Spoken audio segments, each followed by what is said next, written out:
This is The Baseline, discussing the hot button topics of the NBA. Welcome, everybody. You're tuned to The Baseline. Cal Lee, Warren Shaw, discussing the hot button topics of the NBA. We are less than a month away from this upcoming NBA season to tip off, and we have got a great show ahead. The division. Man, let me say it properly. The Atlantic Division. It's about to get wild and hectic. 5 teams vying for an opportunity. It was wild and crazy up in the north. The Toronto Raptors being the best team. Jurassic Park going bananas. Man, it's our world and we're just living in it, and we're ready to discuss it. We got a great guest lined up to help us break down this preview of the Atlantic Division. But to do that, you know I got to do it with my right-hand man, 50 grand NBA aficionado, Don Mack, contributor, writer from the illest websites, www.shawsports.net, Big Kahuna PNC, my brother from another mother, Mr. Warren Shaw, repping out of Fort Lauderdale, Florida. Holla back at me, Mr. Shaw. You ready to go, man? Absolutely, man. Salute to all the fans, listeners of NBA Baseline. It's going to be another amazing show for you. Got a great Atlantic Division preview with an amazing guest who definitely knows his stuff. Can't wait to jump right in, as always, my dude. Yeah, man, I'm beginning to notice that as I plug in my intro with you, I roll out that red carpet, man. I think sometimes I go so fast, they may have to stop and give me a ticket. Sometimes I even get ahead of myself, and I'm just like, I'm seeing it. I forget who that guy was. His last name was Winslow. You know, he's like the fastest. He was on the public police academy. You know what I mean? Yeah, man. You're just like running everything off like in less than 3 seconds, man. It's just wordsmith, just going, man, just going. We have a lot to get to, man. Yeah. That's what it is. So, I mean, hope you fans, listeners are definitely keeping up with us because the content is hot, it's heavy, and you got to keep up with my man and CL and I as we go through the content very, very quickly because there's just too much stuff we got to get to, man. Way too much. It's just early. We're getting it in there. Noon o'clock, like we always say. Noon o'clock, son. All right. Well, this week, man, we have an excellent guest on board. Yeah, he's written so many great articles. He covers the NBA. Always has his finger on the pulse of the association. Gary Washburn from the Boston Globe.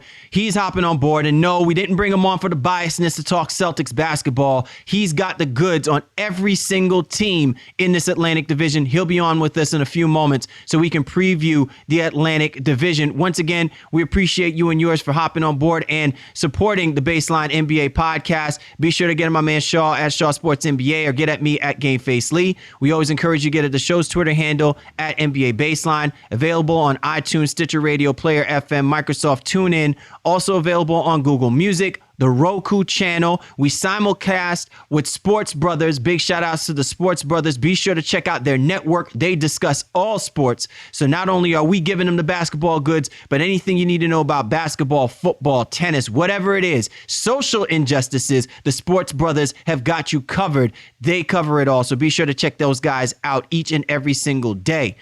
Once again, the NBA season is upon us. We want you guys ready. And in order to be ready, we want you dipped down in the right gear. So to do that, our peoples at Fan Essentials want to make sure that you are covered. And to do that, you need to go to fanessentials.net to get your favorite NBA team's merchandise delivered straight to your doorstep. How do you do that? Well, all you need to do is go to fanessentials.net, subscribe, pick your team, and every month you'll get your team's favorite gear shipped right to your front door. They find the sports gear so you don't have to. Each fan box comes packed with some amazing gear. It makes a great gift idea for any sports fan. Prices start at $14.99 and $34.99. But if you visit fanessentials.net and use the promo code BASELINE, you get 30% off during your first month at the checkout. Let me say that again. You go to Fan Essentials, find your gear, select it, go to the checkout. You put in Baseline as the promo code, and whether you choose $14.99 or $34.99, 30% off on your first month. It's that simple. So be sure to visit fanessentials.net to get all the essentials you need to get you ready for this upcoming NBA season.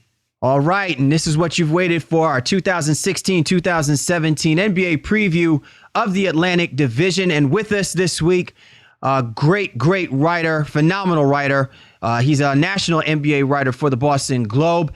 Gary Washburn joining us here on the Baseline NBA podcast. Gary, thanks for joining us, man. Yeah, it's great to be here. First things first, Gary, before we even get into the Atlantic Division preview, just wanted to kind of get your quick thoughts with regards to Paul Pierce's announcement that this is going to be his final NBA season. I know you have been following this guy's career, the achievements that he's made, obviously NBA champion. But what is that like to know that a guy this great, recognizing, this is going to be it for him? And what has he meant from your eyes and your perspective to the game of basketball? I think it's great that Father Time is undefeated. There are a lot of players at this point, Kevin Garnett, Tim Duncan, Kobe Bryant, who have decided that they could probably play another year, but they don't want to. They're tired of the training and the working out for the season and keeping their bodies lean. And as age wears and affects the body, it makes it more difficult to prepare for the rigors of the NBA when you're playing against 19-year-olds. So I think it's good that he's decided that this will be his last season. I think it's good that he gets another season to prove that he can still play the game. He had a difficult year last year, and I know he did not want to go out on that note. So I think that's good. His impact on the game will be as one of the top, 10, 12 small forwards of all time, with his ability to post up, to shoot from the mid-range. He even became a pretty good three-point shooter as his career progressed. And the fact that he stuck it out with the Celtics during the really down years.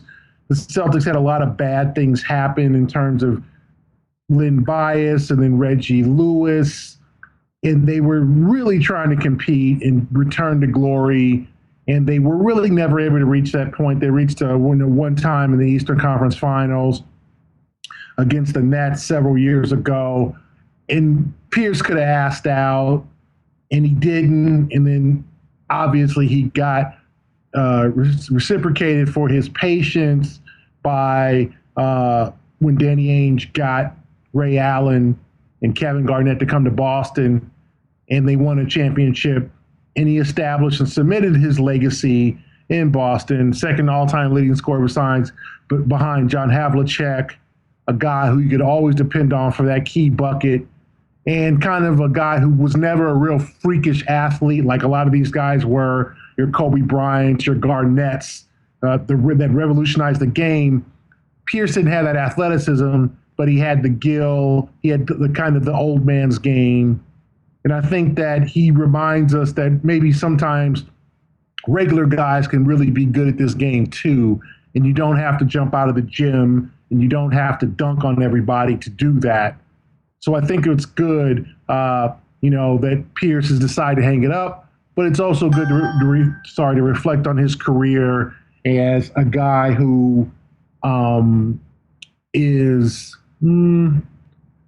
I'd say one of the top 10 to 15 small forwards all time. Well, speaking of a guy who recognizes their time, there's a team out in Philadelphia that has been waiting to figure out where their time is and where their place is going to be in the NBA. And to kick off our NBA preview of the Atlantic Division, we work our way from the bottom up, and it just seems like every single year almost the Philadelphia 76ers franchise finds themselves at the bottom of the Atlantic Division. This past season, 10 wins out of an 82-game season.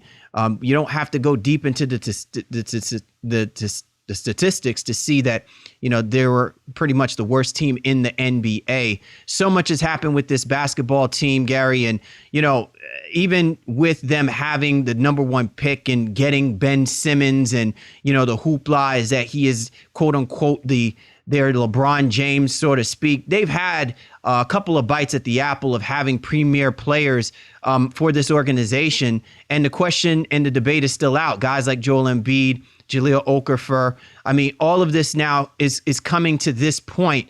Do the Philadelphia 76ers begin to show face that they are transitioning with this youth movement, and will it actually start paying dividends for this upcoming season? I don't know about this season, but I think it's good that they finally turned the corner in terms of having kind of dumping the trust the process Sam Hinkie administration, where they now are deciding to sign capable veteran players, and their roster is not some free for all with D-leaguers and guys who aren't NBA caliber, and they're running them out there in front of a very enthusiastic and hungry fan base that wants a winner. It's been 33 years since the Sixers won an NBA championship. They reached one title, one NBA final since then. Allen Iverson is long gone. So is Dr. J and Charles Barkley. The city needs another superstar, and Ben Simmons could be that player. But I also think it's good that they were able to sign a guy like Sergio Rodriguez. They were able to sign Gerald Henderson, traded for Jared Bayless. I mean, they've got established veterans in there now. They don't have superstars yet. So when you look, sorry, I didn't mean to cut you off. I said, you got guys like Ben Simmons, who's going to be a fantastic player when he actually learns how to play. When he gets the NBA game day, he's going to be a fantastic player. I think he's going to be tremendous. Dario Saric is going to be a scrappy kind of guy. I don't know if he'll ever be an all-star superstar, but I think he'll be a scrappy kind of player. And they've got to decide what to do at center with Nerlens Noel and Jahlil Okafor. But this team actually has talent. Now, will they win 30 games? Probably not. They'll win 27, 28 games, but they'll be competitive every night or most nights. And at this point, that's the step you want to take when you're the Philadelphia 76ers. You just want to know that when you play most nights, you have a chance to compete and to win. I'm not talking about they're going to win them all. They're not. They're going to win 25, 26 games, but that's better than 10. Absolutely. And Gary, I think one of the big questions, and obviously you're very connected with, within the league with these teams and also fellow writers, what are you hearing, out of Philadelphia in terms of, the big man situation? Obviously, Boston was linked to Noel and Okafor over the summer, and that's the team that you cover in Boston. But, is that a situation that something has to happen there? They have to move one of those three guys between Noel, Embiid, and Okafor? You would think so. But if I'm Philadelphia, you don't know what Embiid's capable of. He's just healthy, and you don't know how long that's going to last. I don't think you just start dealing guys away and make room for Joel Embiid, and he has yet to play an NBA game. He'll make his debut, if scheduled, next week against the Celtics in Amherst, Massachusetts, and that will be his debut. We'll see what he's got. We'll see how far he is from shape. This guy took 2 years off. So I don't think it's foolish of the 76ers to say, listen, we're not going to make a move until we know Embiid is a guy we can rely on. And I think that's smart. Noel is impatient. He's been there now. It's his third year. He's done a lot of losing. He missed his rookie year. So he's been there 3 years. This is his fourth year in the organization. He wants to win. He wants to be able to start and to play. I think he's got an immense amount of talent on the defensive side of the ball. I think his offensive game still has a lot to be desired, but I can understand his impatience when now this team wants to win, but he's literally got Okafor and Embiid looking at him in the face, and they need to play too. And you got Saric, who is a four in a sense. He's more of a 3-4, but Saric could play that position too. So I can understand Nerlens' impatience. I don't think they have to make a deal now. And if you're Philadelphia, the deal you make for anyone has to be the right deal. No more bad trades, no more bringing in guys that are not going to fit, and no more bringing in guys just for their salaries. Philadelphia has done all that. They're structured now to make a real move. They could sign some free agents, and I think it's time for them to take the next step. You touched on a really interesting point regarding Nerlens Noel. And so let me follow up with this question for you, Gary, on the premise that we're talking about for Noel, because I'm looking at, the salaries that have been distributed, that will be distributed this year. And out of these guys, Nerlens, Jahlil, Joel Embiid, Ben Simmons, Nerlens Noel is the one who's getting paid the least. Yet he's been a part of this team and has watched and endured the losing. Do you think that this translates now to Nerlens playing with a chip on his shoulder to not only just prove that he is a valuable commodity. Forget whether or not he's considered as a trade commodity, but as a valuable commodity for this franchise moving forward so that they become successful? Does he have an imprint for this team, regardless of the fact of what we're seeing on the possibilities of Embiid being on the court, Okafor being on the court, and even whatever Ben Simmons chooses to do in his rookie season? Well, I think with Nerlens Noel, he's the most valuable commodity around the league because he can defend and he can block shots and he can run the floor. And those qualities are good. And he's an athletic kid. But you have to remember, too, he's eligible for an extension. So the question is, how much is he going to get paid if you extend him? And it's going to be $20 million. I mean, he is going to be part of this new boon of salaries because he's just happened to be here at the right time. The salary cap is again going to bump up to perhaps $106 million from $94 million. So what you have is you have Noel due for a tremendous raise, and then you've got to worry about trying to pay Simmons eventually and Embiid and Okafor. I think they want to keep Noel, and Okafor is the person they want to move, but Okafor, he's in a really bad position because he's a traditional 4-5 without that amazing athleticism, and you can't run with him an up-tempo offense. So you just got to dump the ball into Okafor and let him do his work, which is great at Duke. The question is that going to work at the NBA level? I saw him have some fantastic games against Boston. He had 26 points early in his rookie season, and he was just gashing Tyler Zeller. They couldn't stop him. But eventually Brett Brown put him on the bench because he couldn't play with Noel and he wasn't suitable for their up-tempo style. So Okafor might have the most talent, but he might have the least trade value. So it's getting real confusing because Noel's going to be due a raise, and Noel's probably the most valuable commodity. So he's got a right to complain and say something. No one knows what to expect from Embiid yet. Simmons is just starting too. And you don't want to have the 93 or 94 Dallas Mavericks. And if you guys don't remember that, where you had Jamal Mashburn, Jim Jackson, and Jason Kidd were supposed to take the Mavericks to the Western Conference Finals and the NBA Finals eventually. And it was their big three, and they just didn't get along.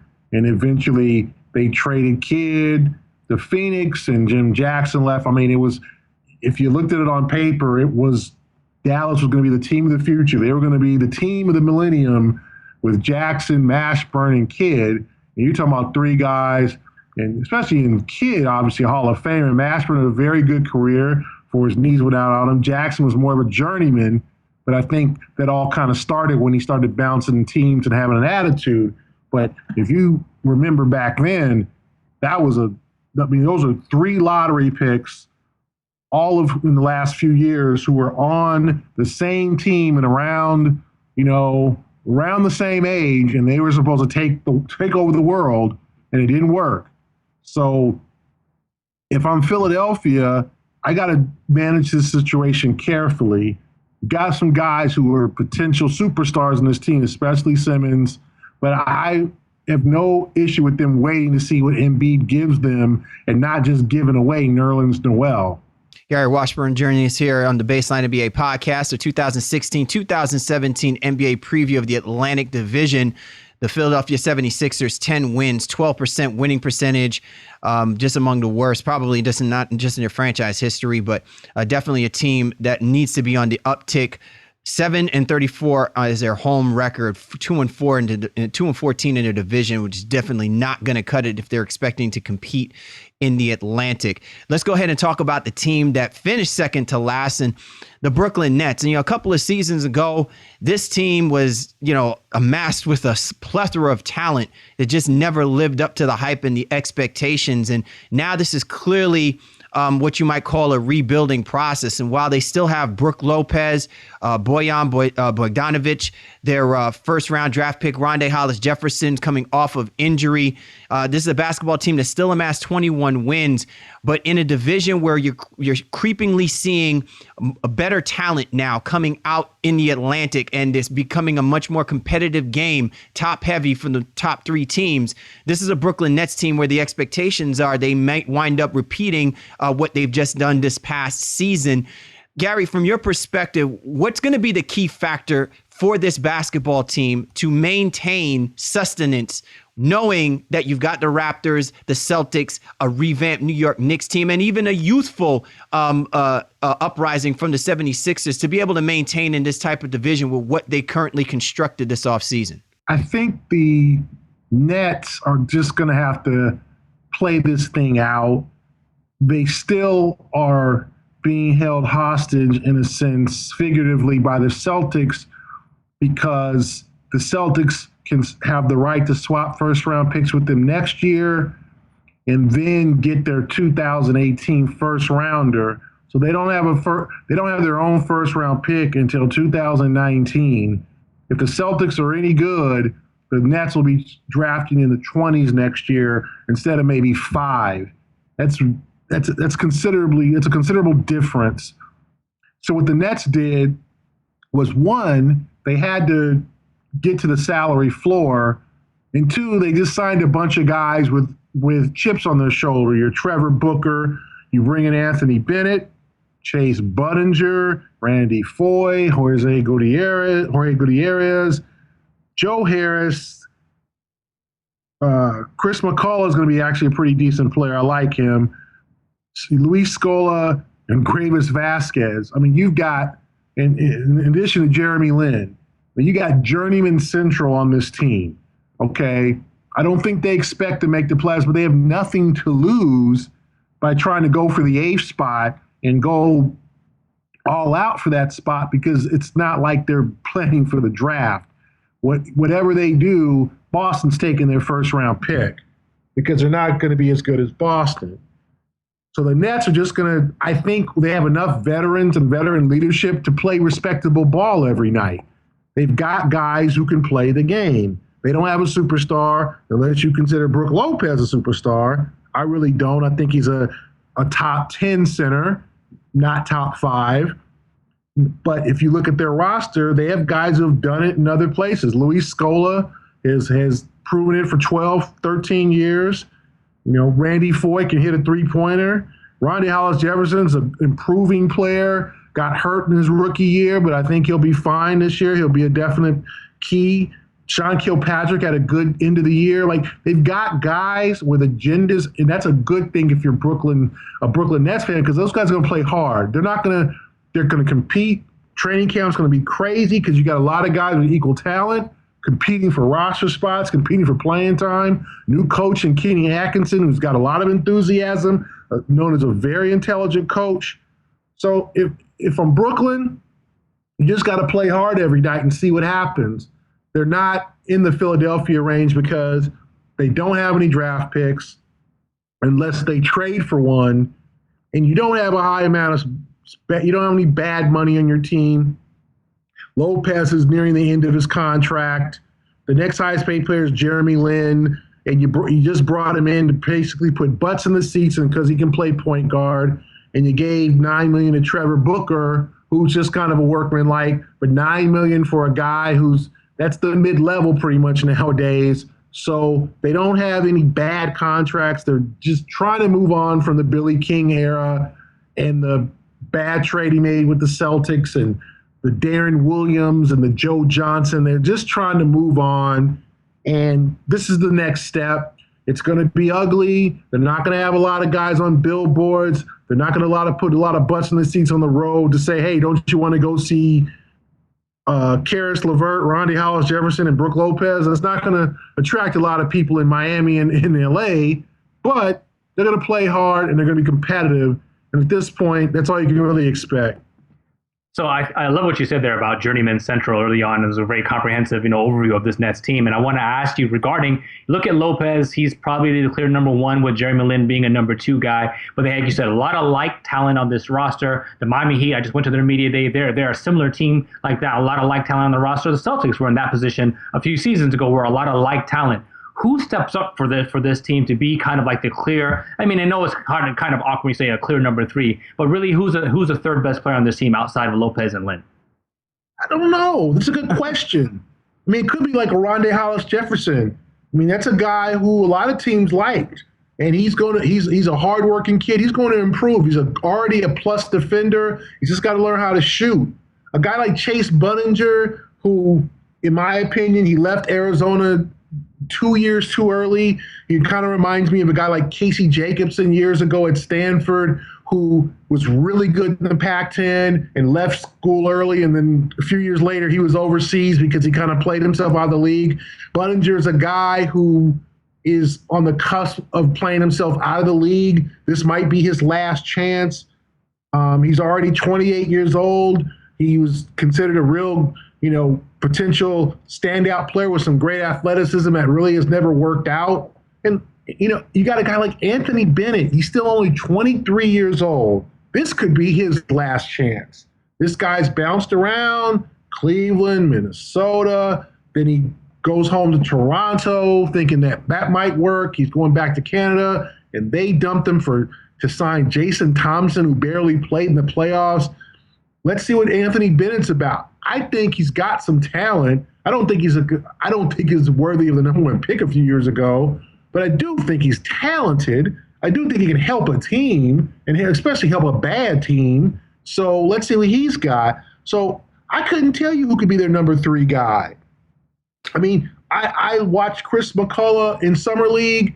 The kid's big. He's finally healthy. He blew out his knee at Syracuse. He could be that guy who steps up, and they're going to have a guy who steps up and plays way beyond expectations. I mean, he's probably going to be a fantasy superstar in the sense when in the second or third month of the season when he finally gets playing time. But you have so many choices here. Randy Foye, Joe Harris, a guy, played with the Cavaliers. He's getting a shot here. Sean Kilpatrick, Karis LeVert, what's he going to do? Had great potential at Michigan, was hurt most of his last 2 years. Now he gets a shot. So this is a team that's going to be interesting to watch. You just don't know. Can you name their starting lineup? You can maybe project it. You can say Brook Lopez and Jeremy Lin. Is it Scola that starts at the 4? Is it Trevor Booker? Who's going to be their shooting guard? Who's going to score for this team? I mean, it's a lot going on in Brooklyn, a lot of guys, but when you're in the position they're in, you don't have any draft picks. You're just in that bad position where you just got to wait this thing out before you get better and hope to get a major free agent to go to Brooklyn. And you've got a new coach. So he's going to be learning on the fly. You just got to go out there and play hard every night. And I think Kenny Atkinson will get that out of its players. You bring up an interesting point regarding, and you just actually ended it pretty nicely regarding Kenny Atkinson, because my next question kind of leads in off the follow-up from Shaw's point. We don't talk about Brooklyn Nets and draft. We normally talk about the Brooklyn Nets and what they do in free agency. So clearly they're taking a completely different direction with Sean Marks being the general manager. And look, they drafted Isaiah Whitehead. They've got Yogi Ferrell from Indiana University. You've got Rondé Hollis Jefferson, and you mentioned Chris McCullough as some exciting youthful guys. Who is it that you really think can take that step forward between those guys? A lot of people have been talking about that because of this restructuring and because there's so many players gone from Brooklyn, this could be an opportunity for a guy like Isaiah Whitehead, kind of like a hometown hero guy, to really make some noise and kind of excite the Brooklyn fan base about what might happen in the future for them. I probably would say McCullough's a guy that I think could have a breakout year. He got a little taste of the NBA last year. He came back. He left. He was a one and done at Syracuse, blew out his knee, but rehabbed last year, played toward the end of the season. I liked him in Summer League. Whitehead, I don't know a lot about. I know he was on some pretty good Seton Hall clubs, probably left school a little too early, fell in the draft.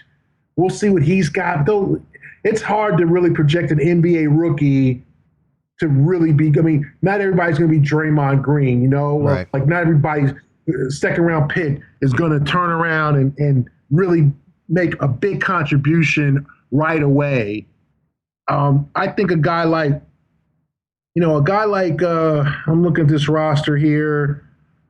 I mean, it's just hard. Karis LeVert's a guy I'd look out for. I mean, is he healthy? One, is he finally healthy? Because it was kind of a shame. I mean, he was on that team that went to the championship game and lost to Louisville. He was one of those guys you projected was going to be a lottery pick eventually, and he just couldn't get healthy again. And now he's kind of thrown into this situation in Brooklyn, and he's got to prove it. So I think there's a lot of guys here. I mean, a lot of young talent, and that's what you want. I mean, Sean Marks, the general manager, has just went young and went journeyman. I mean, that's what you've got to do. You can't be the Florida Marlins of 10 years ago, if you remember, where they just rolled out a bunch of rookies because this isn't baseball. Most teams like the Sixers would have done that, and they tried to do that and got a lot of bad contracts, and they waived them. They threw a bunch of kids out there. You can't do that in Brooklyn.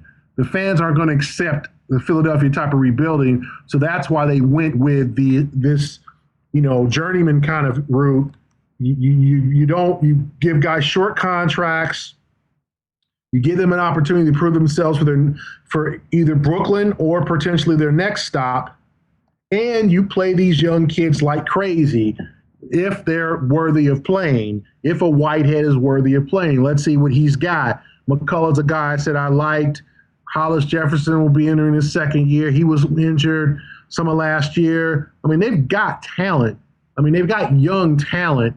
It's just a matter of harnessing that and figuring out a game plan, what they want to do, and whether they can play scrappy. I mean, I do think I relate them now to kind of like Portland last year, where no one expected. I think I picked Portland to win 25 games. They end up winning 44. I'm not saying Brooklyn's winning 44 games, but I think if they get things together, they can be a 34, 35 win team. They can be a difficult opponent on most nights because they've got pros on their team. It's not the Sixers here. You've got real legit NBA players in their team. Well, listen, if they amass 35 wins for this upcoming season, it certainly will be on a much higher note than how they ended last season, losing their final 10 games of the regular season, 6-10 in the division, 12-40 in the conference, and certainly Kenny Atkinson is going to have his hands full getting these guys prepared to really be a viable force in the Atlantic Division. You're tuned to The Baseline. Cal Lee, Warren Shaw discussing the hot button topics of the NBA, our 2016-2017 NBA preview of the Atlantic Division with our special guest, Gary Washburn from the Boston Globe. Be sure to check him on Twitter at GWashburnGlobe. As we move along, we will go ahead and start talking about the team that finished third in the division, and that's the New York Knicks. And, maybe finishing third for the New York Knicks it could be considered an admiration to most people, considering the management struggles and all of the failed moves through free agency the Knicks have suffered. But this is a basketball team that, despite the turmoil, finished 32-50 in the division. This is a basketball team that, for a good bit, had found themselves kind of in the precipice of that bottom third of the playoff picture last season. And now they have decided to go for broke. They are throwing their chips all in under the helm of Phil Jackson. They pick up Derrick Rose. They pick up Joakim Noah. They get Justin Holiday. They get Courtney Lee.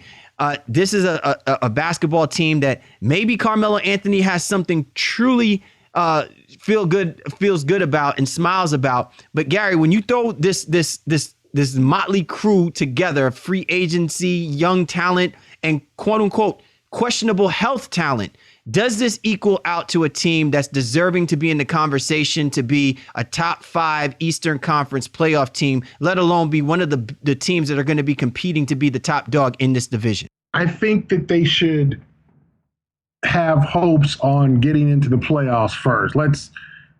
I don't see the Knicks. I mean, they're in the same boat as the Bulls. You throw a bunch of kind of older guys together, you pay them well, you bring them into a new environment, and you throw them together, and you hope it works. The difference between, let's say, this situation and the one in Boston several years ago is that none of these guys might be in their prime anymore. And that's what concerns me about the New York Knicks. Carmelo's going to be Carmelo. He's going to put up his 23, 24, 6 boards, 4 or 5 assists. He's going to be himself. Derrick Rose, let's see what he's got left. He's in the final year of his deal. He's got something to prove big time. He's only 27, but he's an old 27. As you guys know, he's had many surgeries, injuries. He's not going to play till he's 38. This could be it. I'm not talking about this season, but just the last 3 to 4 years of his career. You just don't know. Not everybody's promised to play until they're 40 like Duncan, 38 like Kobe, 40 like Garnett, 39 like Pierce. That's not promised. So he's going to have an agenda. He's going to have a chip on his shoulder. Courtney Lee's a guy who, when he came to Boston, was supposed to replace Ray Allen, kind of slipped, and he fell on his face in that role.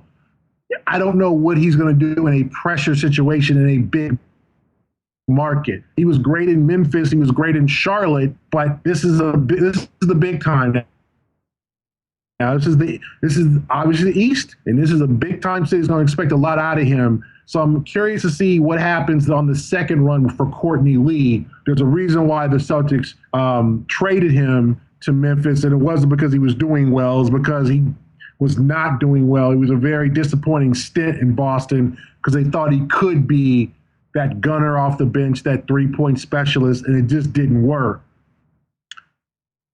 Porzingis should be a tremendous talent in terms of watching him every night. The guy learned so quickly.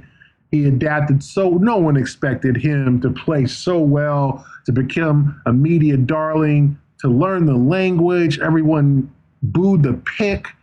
No one knew who this guy was, and now he's hitting threes, running the floor, dunking on guys, blocking shots. That should be fun to watch him in his second year. I mean, this team's got talent, but you're depending on guys like Joakim Noah, who, I loved his passion, enthusiasm for the game, but he's been hurt the last few years. He's essentially useless for the Bulls the last couple of years. Now you're giving him $17 million. Well, how is that going to go? How is he going to work out? Is he going to play 60 games? And it's the same situation with Derrick Rose. Is Derrick going to play 70, 65? Does Coach Jeff Hornacek put a limit on those guys and say, hey, both of you guys are only going to play 65 games? That's going to be interesting. Brandon Jennings, wow. Finally gets with the Knicks years after wanting to go there in the draft. What is he going to bring? I mean, there's just so many question marks. If it all works out well, the Knicks can win 45, 50 games. They can finish second in the division, I think, to Boston or Toronto if everything works out. But there's just so many question marks. I just don't think it's all going to work out for them. I think they're going to just have to measure expectations and temper, the playing time and limit the playing time of a guy like Noah, a guy like Rose. Those guys are going to want to go out there and play 82, but they can't. And then you got Carmelo, and how does he mix into this situation? Because you got some A-list, you got some, big-time personalities. You got Rose, who feels like he's the best player on the team. Noah, he's a personality guy. Carmelo, personality guy. I mean, you got 3 or 4, A personalities on that team. How is that going to go? Who's going to sacrifice shots? Is Rose going to be distributor, or is he going to be the shooting scoring guard as he's been throughout his career? So, my goodness, it's going to be it'd probably be worthy of a book this year in New York because there's so many question marks. If it all goes well, then the Knicks could be back. But I just don't see it all going well, especially health-wise. And I think you could write a book on the Knicks every season, based on some of the, off the court antics and things that they face. And you made a lot of great points, especially talking about a guy like Courtney Lee. And again, like I said, kind of another journeyman himself, somebody who's always looking to kind of tap into that talent and see if they can get the best out of him. I thought the Brandon Jennings signing was amazing for them for the cost it was. I know Jennings is coming off another injury. He wants to prove himself, but at $5 million, that's a shot that I think they had to take. But I'm looking at this team, and obviously with the injury history of a lot of their guys, the depth in the front court seems to be an issue for them. Porzingis came out in media today and said he's willing to play the 5. Do you see that as a position that he's ready to do and jump into, maybe kind of pseudo full time in his second year? And just talk a little bit more about his growth and how much you like his game. Porzingis is a power forward to me. I think he can play some center, but he's not a physical player, and he's going to have to defend and get by with his length, and that's going to be an interesting question. I don't think he can play full-time center. I think Noah's going to have to be your 5, and Porzingis can maybe fill in. But I think he can bring so much to your team. If you want to play small and you want to play fast, he can play the 4. He can play the 5.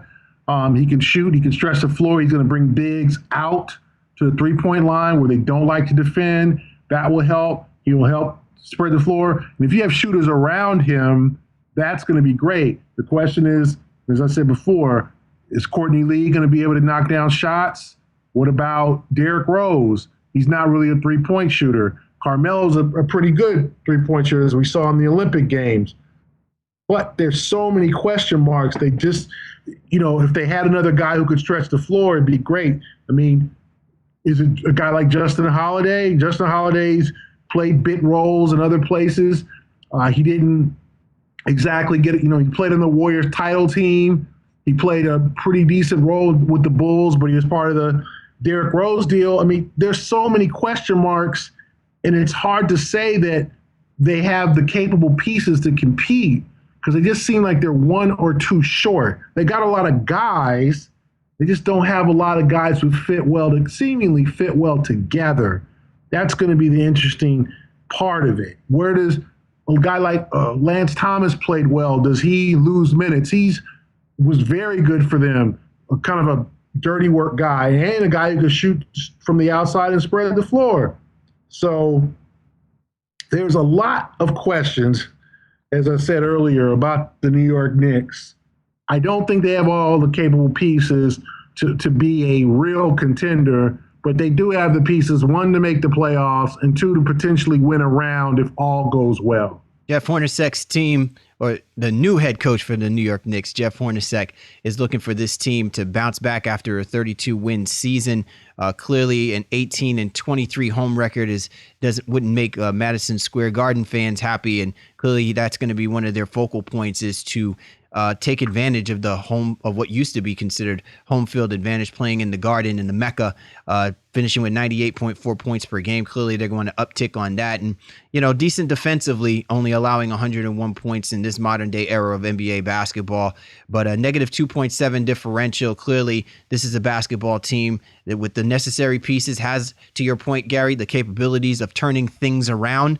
But we will soon wait and see. So everybody get your pads and your pens ready, because this is definitely a story worth writing about at the upcoming NBA season. You're tuned to The Baseline. Cal Lee, Warren Shaw discussing the hot button topics of the NBA, our 2016-2017 NBA preview of the Atlantic Division with our special guest, Gary Washburn of the Boston Globe. Be sure to check him on Twitter at @GWashburnGlobe.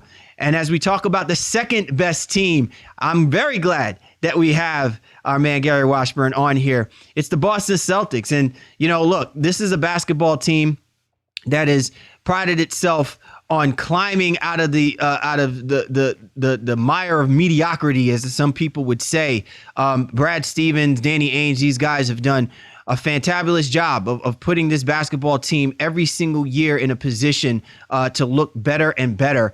And this offseason acquisition of Al Horford could be one of those type of moves that actually pushes this basketball team to play again at another level, finishing 48-34 this past season, really held their ground at the Garden with a 28-13 home record. However, not a good road record at 20-21.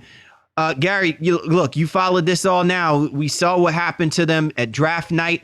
Obviously, the acquisition of Jaylen Brown, the fact that they weren't able to move some of these draft picks to probably even go bigger than the way they did before, but they still landed Al Horford. What does this all translate to when you're looking at this Boston Celtics team that finished in the 5th seed this past season and knowing that they got a guy like Al Horford on this team? What does this mean for this basketball team? Can they take that next step and compete against the Raptors in this division? I think they can, but it's going to take a lot for them to get to that next level in terms of just they've got to deal with the expectations. They've got to fit Horford into the offense and the defense, and other guys have to respond and step up. You're going to need another strong season from Isaiah Thomas. You're going to need a healthy season from Avery Bradley. You're going to need more three-pointers and more scoring from a guy like Jay Crowder. They have the pieces. They're pretty stacked in terms of their depth. They've worked hard in the draft and in free agency. They have the talent. They didn't get the Durant or the guy that would make them a championship caliber team, but they did get Horford, and they do have enough talent to make a run to the Eastern Conference Finals. I don't think they can beat Cleveland at this point. It all depends on whether Cleveland has the championship hangover that some might expect that they'll have now that they've won and they've got the monkey off their back. But I do think that the Celtics can be a very, very good team, a 53, 54, 55 win team, win 2 out of every 3 games. They just have to have that consistency. They have to start fast. They have to hit teams in the mouth. They can't start 4-11. They can't try to figure things out. Horford's their only major addition. The rest of the guys are back. Not a lot of turnover besides drafting Jaylen Brown, bringing in Ben Bento, Demetrius Jackson, but everybody else, Gerald Green. But Green and Horford are the only 2 real additions. Everybody was here last year. So that means you need to start fast. And you need to beat teams and take advantage of teams like an Indiana or a New York or teams that are got a bunch of new pieces and are going to maybe start a little bit slow. So if I'm Brad Stevens, I'm trying to get my guys ready to hit the ground running. None of this gradual stuff. Fit Horford into the offense and defense. He's a very intelligent player, as we all know. He's been around the block. He is ready to roll. He's ready to learn this system. And you just go and start hitting teams in the mouth, and you kind of take the bull by the horn and be that type of team. That's the key for them, is not taking 35 games to figure this thing out. Figure it out right now. But do you think this team, added enough shooting? That was a major point of concern for them, which was they were really exposed when it came to the playoffs, and not having that. They have young guys on the team who they've hoped would develop, a guy like James Young, RJ Hunter, and people like that. Now add a veteran in Gerald Green. Do you feel like one of those 3 guys, or maybe somebody else in this roster, can come up and give this team some effective shooting from outside? I think they're going to have to get some shooting from someone who might not have done well last year. And that means, Avery Bradley had a solid year shooting. Crowder struggled with his long-range shot. And they've been waiting for a guy like RJ Hunter, kind of had an off-and-on rookie year, didn't really contribute much. James Young's a guy that everyone asks about. Everybody wants to know what he's doing, how he's doing. And he's only just turned 21. And he knows it's his 3rd season. He knows, as well as the organization, this is the year. And he might not make it out of training camp if Gerald Green and RJ Hunter and guys like a Demetrius Jackson, Ben Bento play well and beat him out for a spot. Gerald Green's a guy, he's making $1 million. Okay, he's not making a whole, he signed for the minimum. He's a guy who wants to prove something because he played here before. It didn't work out well. He was included in the Kevin Garnett deal, and his dissension from the NBA started with going to Russia and China and then finally getting back. He's got something to prove. And the fans here have always liked Gerald Green. They love his youthfulness, his athleticism. He was a freak, and he still is a freak now. He's 30, but he ain't 19 anymore. He ain't the dunk contest winner, but he can shoot when he's on. He's such a streaky scorer. They need him to be more consistent than he was in Miami. They needed him to be Phoenix Gerald Green. So someone, as you said, is going to have to step up. Marcus Smart is a guy who struggled with his shot. It would help if he learned how to shoot better from the perimeter. Isaiah Thomas, I mean, they're going to have to stretch the floor. Atlanta in the playoffs last year dared the Celtics to shoot from the outside. They packed in the paint and they said, fire away. And the Celtics shot something like 27% in the series from three. And a lot of those shots were open. All those guys, it's training camp, as you guys know. Everybody's 100% healthy. Everybody feels great. Everybody's lost 15 pounds. Everybody's taking 1,000 shots a day, and now their shots feeling good. Everybody, there's not one guy in the NBA right now who's like, I gained weight, I didn't work on my game, and I feel terrible. No one's saying that. This is where everybody's feeling fantastic. So all the guys are, yeah, I feel great with my shot. I've worked on it all summer. It's better. One of those guys or two of those guys has to be telling the truth, right? Right. So for me, I tend to think that they're going to have a guy step up and do that. I think Marcus Smart's a guy who might take the next step. Jonas Jerebko is going to be a guy to look out for. I think he kind of showed his versatility in the playoffs. And let's see what Gerald Green's got, if he's got some left besides being able to jump and dunk. We know he can do that, but what else can Gerald Green do? Can he get back to that Phoenix Gerald Green? If he can, then the Celtics will be a pretty good team. So when you talk about a guy like Gerald Green getting minutes, that may squeeze out, the rookie Jaylen Brown. And a lot of people around Celtics Nation are wondering, with the loss of Evan Turner over to Portland, a lot of people saw Terry Rozier perform so expertly in Summer League and think, okay, he's going to come in there and take those minutes. Between those two guys, who do you think is going to be more impactful and in terms of even going to get minutes coming off the bench for Boston? Brown is going to play eventually. He's going to be the backup three. He might even play some two. I think it all depends on how quickly he learns the system. Very intelligent kid, a guy who has the desire to be really good, understands that he's only a rookie and will learn and soak up things like a sponge. I do think they'll find a window of playing time for Jaylen Brown. Terry Rozier's had a very good summer league, was more aggressive, was the guy that they thought they were getting out of Louisville a year and a half ago. They thought they were getting that kind of aggressive backup point guard, and he's learning how to shoot. He had a pretty good playoff series against the Hawks. He backed it up in summer league and took the ball to the basket, was hitting shots. So they were really happy with his progress. He's a guy, this is a team that doesn't really have a backup point guard. Isaiah Thomas is your point guard. They don't have a guy like who could just come off the bench, a Bino Udrih, a guy who could just manage the game, a veteran. So that spot is up for grabs. Rozier is capable. So is a guy like Demetrius Jackson, rookie from Notre Dame. I think Terry's at this point more equipped to take the role. So it should be a very interesting training camp. It'll be very competitive because there's a lot of guys for very little positions. Like Marcus Smart could play backup point. He's kind of a jack of all trades. He can play 3 and sometimes even 4 positions. If he can learn how to shoot and maybe harness some of his on-court decisions, he can play some backup point.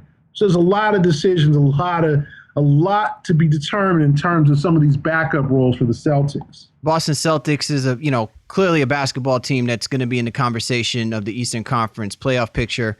But I think the biggest question too is, can they bring themselves to being the prominent basketball team in the Atlantic Division, because there's only one team right now that's ahead of them. And really between them and the Toronto Raptors, the Boston Celtics were the only other basketball team in this division that had a positive point differential from comparisons of what they scored to what they allowed. 105.7 points per game, only allowing 102.5 points per game this past season.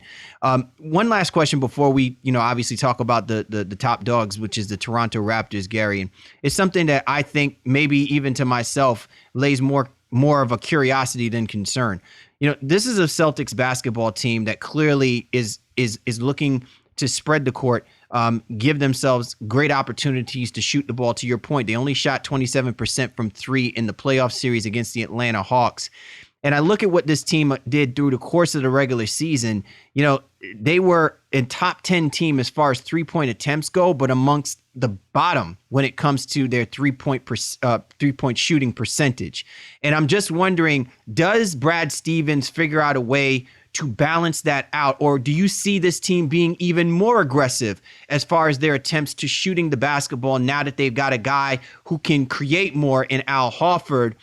Does this present more opportunities for guys like Bradley, for guys like Thomas to shoot that three ball at a higher propensity than they just did this past season? And does that equate to them shooting a better percentage through the course of a regular season? The Celtics are going to have to shoot better to get to the next level. That's the bottom line. Al Horford will stretch the floor with his three-point shooting. I'm not particularly sure how much he'll shoot from three, how often, whether it be the same volume that he shot last year with the Atlanta Hawks. I do think they like the three-pointer. They want to stretch the floor. They have a guy like Kelly Olynyk coming off shoulder surgery, likely won't play till maybe mid-November, but they have him to stretch the floor. They have bigs who can shoot. The question is, they've got, as you said, they were top 10 in three-point attempts and bottom 10 in makes. That's a problem. And they need a pure shooter. What they needed this summer, they went after Kevin Durant, did not work out there. They needed a pure shooter. Jared Dudley was out there. There were some guys out there that didn't interest them.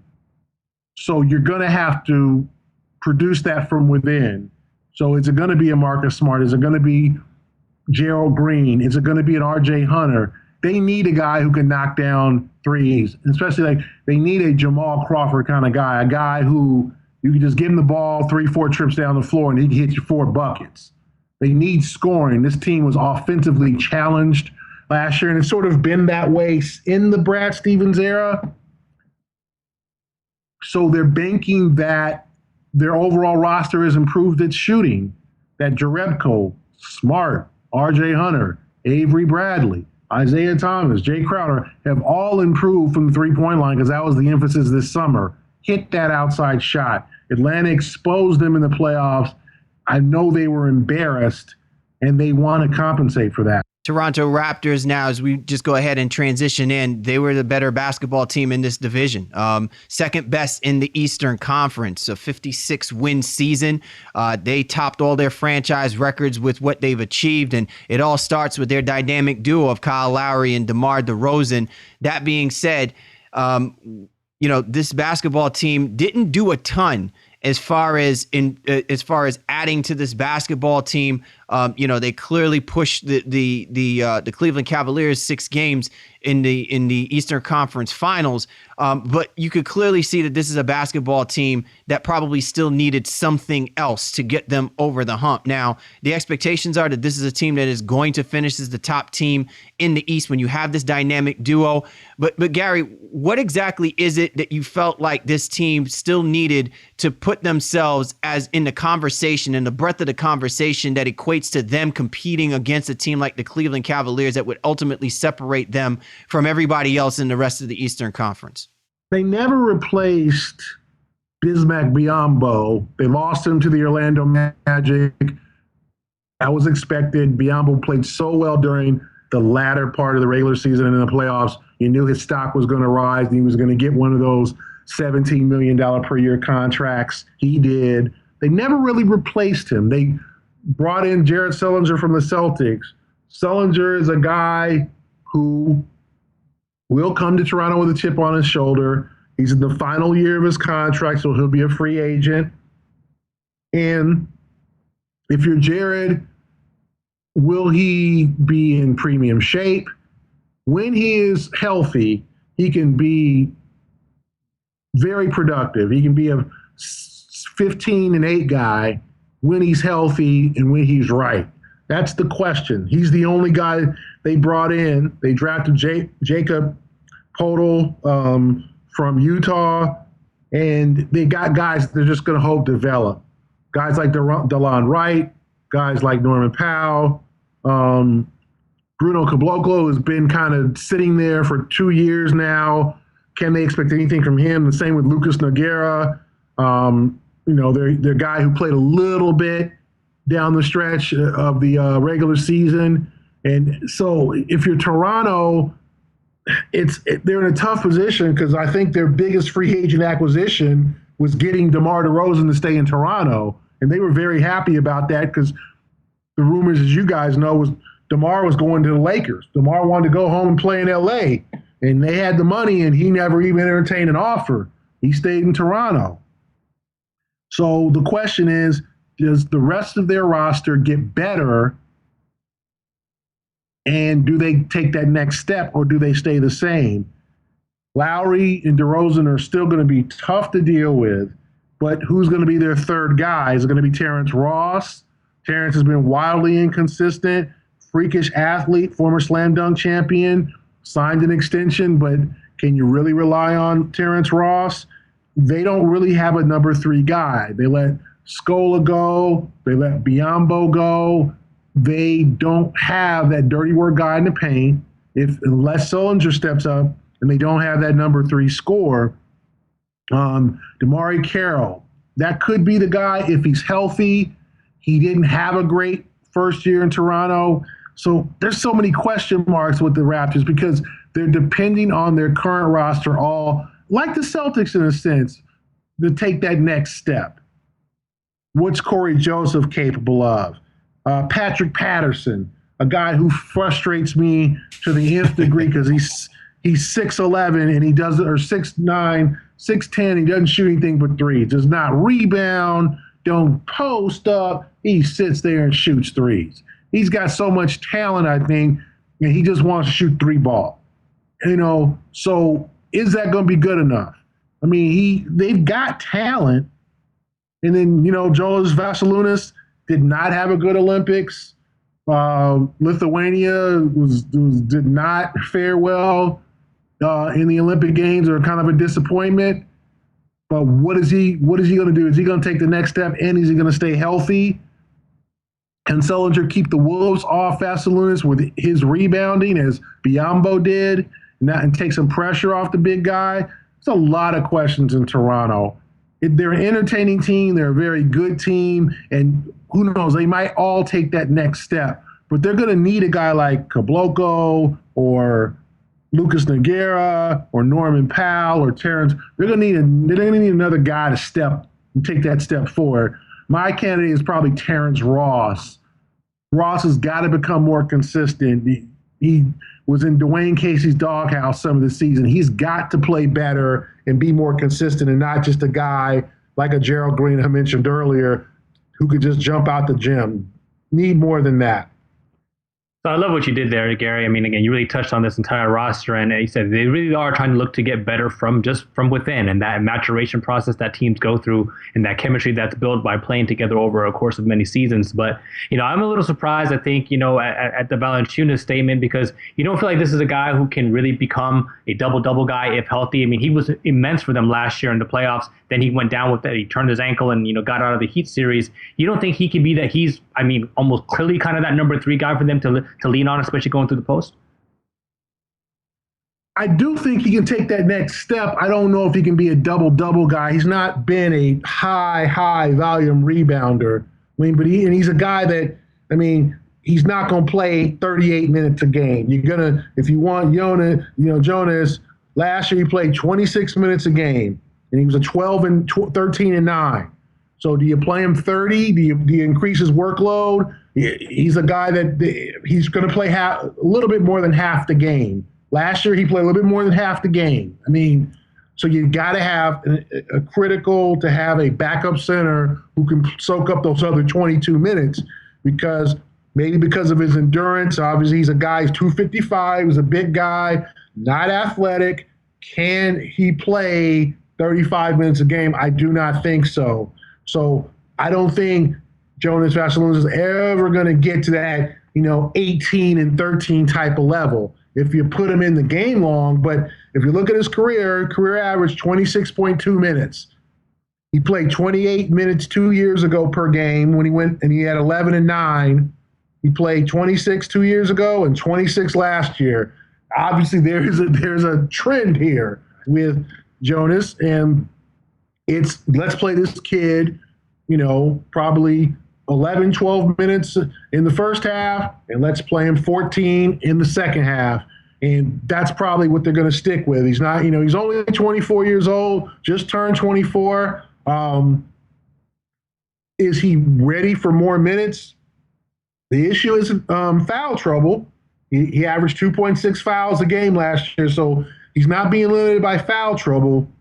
It's his endurance and what his body can take, and so the key for Toronto is getting a big guy who can soak up those backup minutes and give him a break. Gary, like when you look at this division, and we're going to get your predictions in a few moments, as far as top to bottom, who's the top dog in the division all the way down to the bottom of the division. We were just doing a recent discussion with regards to previewing the Central, and we said that there's a possibility of 4 teams probably coming out of the Central Division to make the playoffs. The Atlantic Division has had 2 this past season. Is there that possibility that there is 3? Is it more definite than probable? And is 56 a realistic expectation? Like, do you see the Raptors going higher than 56? Or is it that the competition with the Celtics and the Knicks kind of makes that gap a little bit closer, maybe even a little bit more competitive, where it may not even be a 56 win type season to be best in the division? Maybe 53, 50 might win you this division because of what we're seeing from this top heavy part of the Atlantic. Yeah, I think the teams in the Atlantic are going to beat each other up. I think it's going to be competitive games. Even Philadelphia is going to be a challenge. I mean, it's not like the previous years where you would count on getting 4 wins against the Sixers and maybe 2 or 3 against the Knicks and the Nets. Now, everybody's going to play hard. This is a competitive division. There's going to be 2, 3 playoff teams. I think the Knicks will make the playoffs, so I think there'll be 3 playoff teams. Will there be 4 in the Central? I don't know. That's a lot. It's asking a lot for the Central to produce 4. I think Detroit, Cleveland, Indiana. I don't know about Milwaukee. And what's the other one in the Central? Boy, my mind's slipping. Chicago. Chicago. Boy, you're right. You're right. It's going to be hell. If I can say that on your show. Feel free. It's going to be. Feel free. It's going to be. Because, if you look at the Southeast, Charlotte's better. Atlanta is going to still be solid. Orlando, it's about time they did something right. And the Washington Wizards, new coach. So those 8 slots, not everybody's going to be invited to the party. So you're right. I mean, it's, as I said with the Knicks, for them to say, hey, we want to be a 4th seed, you better just try to stick to make the playoffs, because Detroit, Indiana, and you guys know Cleveland and Chicago, so that's a very good call from you guys, all have playoff aspirations, and so do the Hawks, Hornets, and the Magic, and the damn Wizards. And the Heat might try to sneak in and do something. They've had their share of issues. You would think they're headed for the lottery. I think in the Atlantic, though, yeah, it's going to be so. The East going to be so competitive. There's not going to be I don't think even the Cavaliers are going to win 60 games. I think there are going to be a bunch of 50-win teams. I think the winner of the Atlantic probably wins 54, 55, 50, 53, and maybe 2-3 games ahead of the second place team. So, yeah, I don't see a 60-win team coming out of this division or a 58-win team. I don't think either of the 2 teams who are supposed to win, Boston or Toronto, are elite enough to win 58 games. That's quality basketball. And then you're also talking about an Eastern Conference that doesn't – Philadelphia is your worst team, and they're going to play harder every night because they're young. Brooklyn, too, but if Milwaukee is the worst team in the Central, that's scary. And if Miami's the worst team in the Southeast, that's scary. And who knows what to make of Orlando. We've been waiting for Orlando for 2 or 3 years now to make that make that jump. Now they got a new coach in Frank Vogel, so let's see what the Magic do, because they have a lot of talent. So if I'm picking the Atlantic, I say 53-54 wins it. And of those teams, which one is the top dog? Is that Toronto or is that Boston? You alluded to the Knicks will probably be the third team in this division. Brooklyn would be fourth, and then Philadelphia finishing out. But does Boston catch Toronto to take the Atlantic Division crown? I'm going to say they do, because I just think they have more pieces this year. They could have last year, but Toronto was a better team than they were last year. It was head and shoulders. Toronto matched up well with the Celtics. Toronto was a better team overall. This year, I think Toronto slipped a little bit, and the Celtics have taken a major step forward. Celtics were a 48-win team last year, 53-54, maybe 55. That's 7 games. That's not a whole lot, but that's a lot. And I do think that they're better than the Raptors this year. The question for the Raptors, as I've said before, can all the guys who are already in that locker room take a major step up? Are they going to have a chip on their shoulder because they believe that no one thinks they can win? Dwayne Casey's kind of that underdog coach. Do they take that underdog kind of mentality and say, no one thinks we can get back to the Eastern Conference Finals, let's do it? If that's the case, then they'll be a tough team to beat. But I do think at this point the Celtics have what it takes to edge them out. All right, Shaw, what about your perspective? It's pretty clear across the board, Raptors, Celtics, how do you have it lined up? I mean, I'm similar to Gary, and I don't think Mr. Washburn knows that we are of the Celtic ilk here on our podcast as well, although we do cover the entire NBA. I am a little concerned though about Boston and the early going, as Gary alluded to. I think they may take a couple games to kind of figure things out and integrate Horford into that lineup. I am still very concerned about their shooting, but I know a lot of people will say Toronto Raptors get disrespected, but I don't see where they're better. And I think Boston made enough strides to be better on all levels to probably take over this division. I'm picking Boston first, at Toronto second. I think the Knicks will definitely be third in this division, Brooklyn fourth, and Philly fifth. Again, no real surprises here. I think again, but the battle really is going to be at the top of this division. But the Knicks can definitely make a push for things if they do stay healthy, get production off their bench in the form of Brandon Jennings. Courtney Lee shoots a 3-point shot, and if they find a way to get some production behind Noah and Porzingis, then they'll really be towards the top as well. But I see them third, and that's kind of how I see everything finishing out. What about you, Cal? Well, look, you guys bring up some excellent points, and I think it was the reason why I was asking regarding win totals, what would actually get you by in this division, because if the Toronto Raptors amassed 56 wins and they really didn't do anything in the offseason, which surprises me with Masai Ujiri, because this guy, there's a reason why he's been touted as executive of the year, and the moves that he's made since being in Toronto, where they've catapulted themselves to be the top dogs. I would think that if they replicate what they do as their home record, 32-9, they'll be the best team in the Atlantic Division again, no question. If the Boston Celtics are expecting to compete with the Raptors, they have got to hold down home court. 28-13, they can be better than that. And I think adding a guy like Al Horford, who I think is marketably better at that front court position, if there's stagnation from Jonas Valanciunas, if he has not shown a propensity to take that next step, then the big question mark, to Gary's point, is who's going to be that guy when you stifle Lowry and DeRozan. And we've seen when DeRozan can go cold. We've seen when Lowry goes cold. That basketball team struggles to get points. At least with the Celtics, they've gotten comparable players that can keep them in games that they wind up losing last year. So I'm going to roll with you guys on this one. I think that the Celtics actually do win this division, but it's predicated on the fact that the Raptors may take a step back to do it. If we're saying that it's within the 50-win mark, the Celtics certainly have increased their win total by at least 3-4 wins, and I think that the Raptors not doing enough to make themselves a better basketball team will set them back maybe 3 or 4 wins. That gives the Celtics the inside run to taking this division. And the Knicks are going to push both of these basketball teams if they stay healthy. So those could be wins that actually were granted for the Raptors that might wind up getting taken away. And it could be wins for the Celtics that might wind up getting taken away. But again, that improvement by the Knicks may also tilt the scales. So I got Celtics, Raptors, Knicks, and then I have the Nets and the Sixers to finalize that Atlantic Division. I think that's a great assessment. Gary, any final thoughts on the Atlantic Division before we let you get on out of here, man? I think it'll be competitive. I think Brooklyn and Philadelphia won't be as horrid as people think. I think they'll play hard. I think they'll be entertaining. I always enjoy watching the young guys play. I think they'll be fun to watch. The Knicks will be the most interesting story because of all the players they put together. But I think it'll be a fun season in the Atlantic Division. Maybe not as competitive as that Central you guys talked about, and even in the Southeast. But I think it'll be interesting to watch how Brooklyn and Philadelphia develop and what happens in New York. Well, if there's anybody that is going to be, writing furiously and covering this hellacious Atlantic Division, it will definitely be you.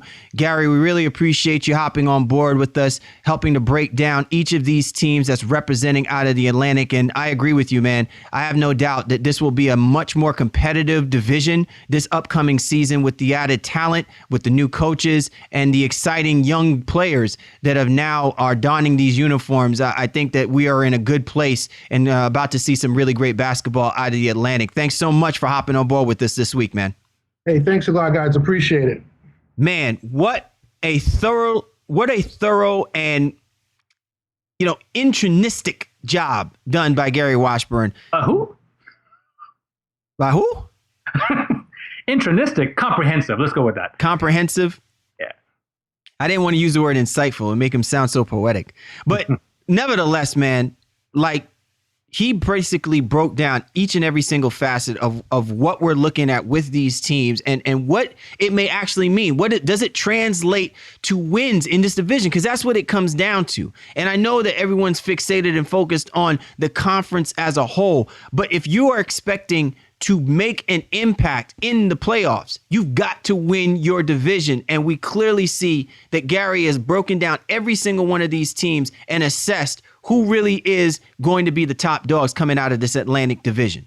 Well, the thing I got from the preview, really, that even preparing for the show ahead of time, but didn't realize, is just how many rotation battles there really are. There are teams that are clearly better than others within the division, but I think outside of the Knicks, every other team in this division really has some clear battles going on for playing time, whether that be in the front court or in the back court, or maybe in both situations. I think the Knicks pretty much have their lineup set, and they don't have much of a bench to think of. They're really going to be very starter heavy. But every other team has some things that they're trying to figure out, and guys that are going to want to play and get some minutes. And I can't wait to see it all shakes out in Atlantic, because either way, I think it's going to be fun for the fans to watch. No, most definitely. And the thing that I think tends to get missed at times when we do these previews is, everyone looks at what this team did last year and the expectations are that they should be better than what they did a year ago.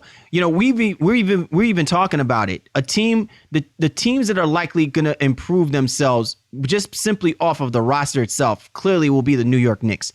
Teams that we're wondering, can they take that next step? And can that translate to more wins in the division? May not necessarily be wins in the division, but maybe wins in the conference that we can say that this team is going to be competitive. They're going to challenge. We want the Boston Celtics, obviously, to get out of the first round because they are a playoff caliber team. But are they a team that's capable of winning the division? We questioned that about the Toronto Raptors, right? And a couple of years ago, we didn't consider anyone out of the Atlantic Division as a serious contender. But if we're going to start talking about these teams, it may not be so much the fact that they've got to win 60, but they've got to look like a basketball team that has the necessary parts that are ready to compete with teams like the Cleveland Cavaliers. Because clearly in the Cleveland Cavaliers case, they're going to be battle tested in their own division. We're expecting the same thing from the Atlantic. Yeah, we definitely are. But I think for you look at a team like the Boston Celtics, it's really going to be about playoff success for them. I think the Toronto Raptors as well, too. If the Raptors make it into the Eastern Conference Finals, regular season success doesn't mean anything. It really is just for jockeying and jostling for positioning. They want to see how far they can go in the playoffs. And I think both teams at the top of this division are really hoping for that. And the Knicks obviously are just trying to get into the playoffs. I think Brooklyn would be very happy if they could play spoiler to Boston Celtics to some degree by making an 8th seed and getting Boston out of the lottery, since that pick is owed to them. But outside of that, man, I think it really is, like I said, it is about playoff development for the top teams here and how far can they go when it comes down to April and May. 3-horse race or 2-horse race? I'm going to give it a 3-horse race for right now. I'm going to be optimistic about the Knicks. I feel like Rose, obviously in a contract year, is going to have a lot to prove. I think Noah is going to have a lot to prove coming off his injury-filled season, and I don't think getting money for him is going to slow him down. He's an ultimate competitor. But what I'm most concerned about, and we didn't really touch on it too much with Washburn, is just how much Porzingis gets squeezed with the development of this team and how much when Rose and Noah and those guys look for their own shot. I mean, obviously Noah's not going to shoot a lot, but Rose, Lee, and everybody else, and obviously Carmelo, how much does Porzingis really truly get to develop and showcase his own talent and skill level, or is he just kind of have to matriculate and try to get the Knicks into the playoffs? So that I think is going to be the biggest question. But other than that, I think they should be just fine and be really competitive throughout the entire season. Oh, well, nevertheless, man, I know most people probably are going to be, again, they're going to have their own preferences of which divisions to watch at, but I clearly will tell you that one interesting division will definitely be the Atlantic. There's a nice little balance there. Young, youthful excitement, and clearly some traditionally good basketball teams that are going to be competitive really from the beginning and hopefully all the way to the very end. I'd like to thank our special guest, Gary Washburn from the Boston Globe, for hopping on board with us, helping us break down this great division. It's going to be an exciting division. The Atlantic, we've all picked the Boston Celtics to do the impossible and probably find themselves back at the top of the Atlantic Division. The Toronto Raptors clearly will have something to say about that, but let's not overlook the New York Knicks. Can they pull it off? Can they make that run to be one of the top teams in the Atlantic? It certainly will be for some intriguing storylines as the season unfolds. Before we jump off, man, I want to send a special shout out to my brother, Mr. Warren Shaw. If people are not catching the Baseline NBA podcast hot and heavy on Instagram, my man's got clips rolling all over the place. Just dropped a nice gem from Media Day. Man, I loved it. Loved the question that you asked Hassan Whiteside. Clearly, man, bigger and better things on the horizon. I mean, you are now becoming the premier reporter these days, bro. I don't know about all that, man, but definitely out here, we grinding, we hustling. You know, it's always been a team thing for us, especially you and I. Known each other for God knows how many years now. I think our listeners would be very surprised to know how long we've been doing our thing just as friends and as boys outside of the podcast. But definitely we're looking to always improve our content and things that we bring to our fans and listeners. So shout out to the NBA Lead team. Make sure you're following them on Twitter at NBA Lead. They do great things on Twitter and on Instagram as well to help me produce some great content from Miami Heat Media Day, and they'll be helping us throughout the season. So make sure you're following them and make sure you're staying in tune with us. And of course, as CL mentioned earlier, the Sports Brothers are too. It's all family. It's all one network. We're all doing our thing, bro. Most definitely, man. So for the Baseline, Cal Lee, Warren Shaw, we appreciate you guys. You know we do. And we'll catch up with you next time.